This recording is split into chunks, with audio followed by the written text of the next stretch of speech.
Salam God Lovers. Percayalah, tidak ada yang mustahil bagi Tuhan. Mari bawa hatimu di pagi ini, puji namanya, sebab Dia Allah yang kudus.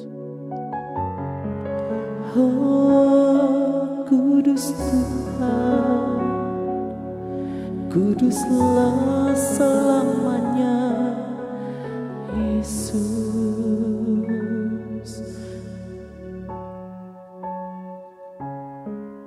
Kulihat langit terbuka, kemuliaan-Mu datang, penuhi tempat ini.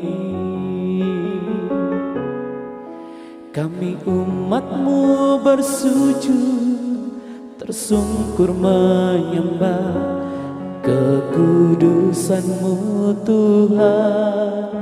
Penuhi hati kami, kemuliaan-Mu dinyatakan. Kulihat langit terbuka, kemuliaan-Mu datang, penuhi tempat ini.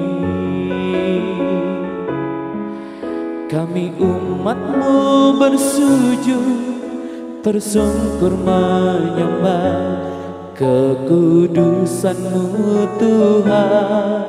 Penuhi hati kami, kemuliaan-Mu dinyatakan.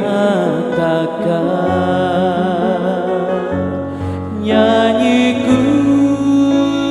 kudus, kuduslah Tuhan Allah Maha Kuasa. Nyanyi kudus, kuduslah Tuhan Allah Maha Kuasa. Oh, kudus Tuhan, biar segala yang bernafas memuji-Mu. Terima kasih Tuhan, haleluya. Yesus Tuhan.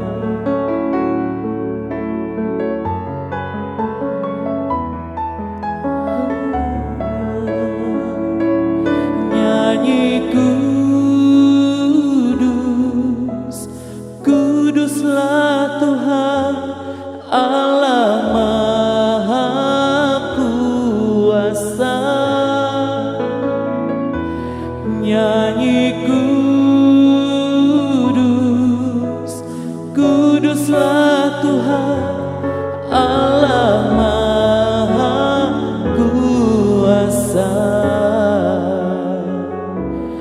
Allah Maha Kuasa.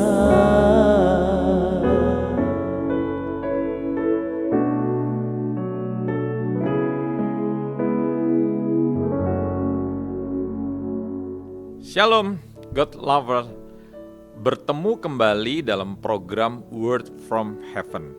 Saya percaya Anda semua akan bertumbuh di dalam karakter daripada Kristus. Sebagai seorang percaya, perlu sekali untuk kita belajar yang namanya kesabaran. Itu sebabnya renungan pada pagi hari ini saya mengatakan, ayo belajar sabar.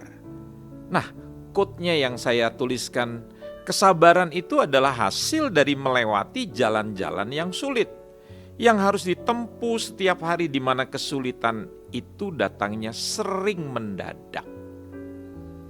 Di dalam kitab Yakobus 1 ayat yang ketiga, di dalam terjemahan firman Allah yang hidup, Bapak Ibu di situ bisa membaca, karena jika jalan kehidupan itu sulit, kesabaran saudara memperoleh kesempatan untuk tumbuh. Siapa sih yang senang dengan kesukaran? Siapa sih yang senang dengan kesulitan, dengan pencobaan, dengan sakit penyakit, dengan problem keuangan? Tidak ada yang suka. Bapak Ibu, seringkali kita berkata begini, saya ini kan kaum beriman, orang yang percaya pada Kristus. Sebagai seorang anak daripada Bapa, seharusnya mendapatkan perlindungan. Nah, Bapak Ibu belum paham kalau begitu. Kita ini sedang mengarungi dunia yang luas. Kalau diumpamakan kita semua ini seperti kapal yang sedang berlayar mengarungi samudra luas. Masa Bapak Ibu tidak siap untuk menghadapi badai, menghadapi taifun, menghadapi angin yang kencang, menghadapi hujan, cuaca yang terik, cuaca yang tiba-tiba menjadi dingin. Itu adalah bagian daripada kehidupan. Mengapa? Tuhan berkata, matahari yang sama diterima teriknya oleh orang-orang yang beriman, tapi orang yang tidak beriman pun juga dapat. Kan itu sudah dikatakan di dalam Injil Matius, bahwa rumah yang dibangun di atas batu karang atau rumah yang tidak ada fondasi yang dibangun di atas pasir, dua-duanya akan mengalami hujan badai, akan mengalami gempa bumi, segala macam musibah. Tetapi bedanya apa? Yang satu berdiri kokoh, yang satu menjadi tenggelam. Jadi entah Bapak Ibu orang percaya atau tidak orang percaya, yang membedakan itu adalah nanti hasilnya. Bayangkan Ayub, daripada dia memilih untuk menjadi marah sama Tuhannya, karena dia merasa dia orang yang saleh, orang yang berjalan di dalam aturan firman Tuhan. Tapi tiba-tiba dia mengalami badai, musibah yang luar biasa.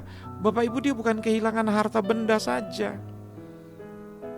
Ada orang bilang, kalau Anda kehilangan satu anak, untung kita masih punya 9 anak. Bapak Ibu, itu perkataan yang tidak benar.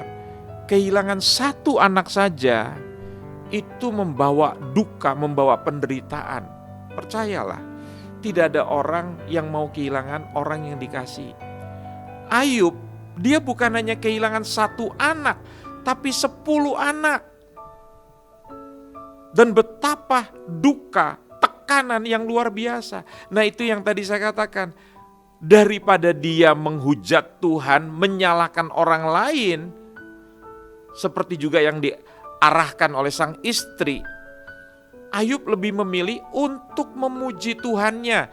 Dari peristiwa ini, saya sebetulnya belajar hal-hal yang luar biasa. Yang pertama apa? Bahwa manusia itu punya kehidupan yang terbatas.